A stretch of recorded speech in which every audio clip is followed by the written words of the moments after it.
ఇప్పుడు రాజగోపాల్ రెడ్డి గారు నిన్న కరెక్ట్ ఒక మాట చెప్పిండు, ఆ ముఖ్యమంత్రి అయిద్దంట. ఆ ముఖ్యమంత్రి అయితే నేను ఎప్పుడో కావాల్సి ఉండే.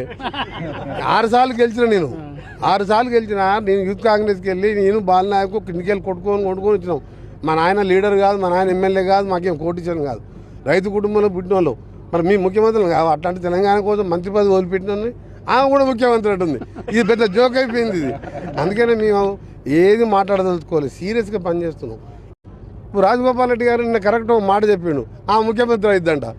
ఆ ముఖ్యమంత్రి అయితే నేను ఎప్పుడో కావాల్సి ఉండే. 6 సార్లు గెలిచిన నేను 6 సార్లు గెలిచిన నేను యూత్ కాంగ్రెస్కి వెళ్ళి నేను బాలనాయకు కిందికెళ్ళి కొట్టుకొని వచ్చినాం. మా నాయన లీడర్ కాదు, మా నాయన ఎమ్మెల్యే కాదు, మాకేం కోటీశ్వరం కాదు, రైతు కుటుంబంలో పుట్టిన వాళ్ళు. మరి మీ ముఖ్యమంత్రులు కాదు అట్లాంటి తెలంగాణ కోసం మంత్రి పదవి వదిలిపెట్టినని ఆమె కూడా ముఖ్యమంత్రి అంటుంది. ఇది పెద్ద జోక్ అయిపోయింది ఇది. అందుకనే మేము ఏది మాట్లాడదలుచుకోవాలి, సీరియస్గా పనిచేస్తున్నాం.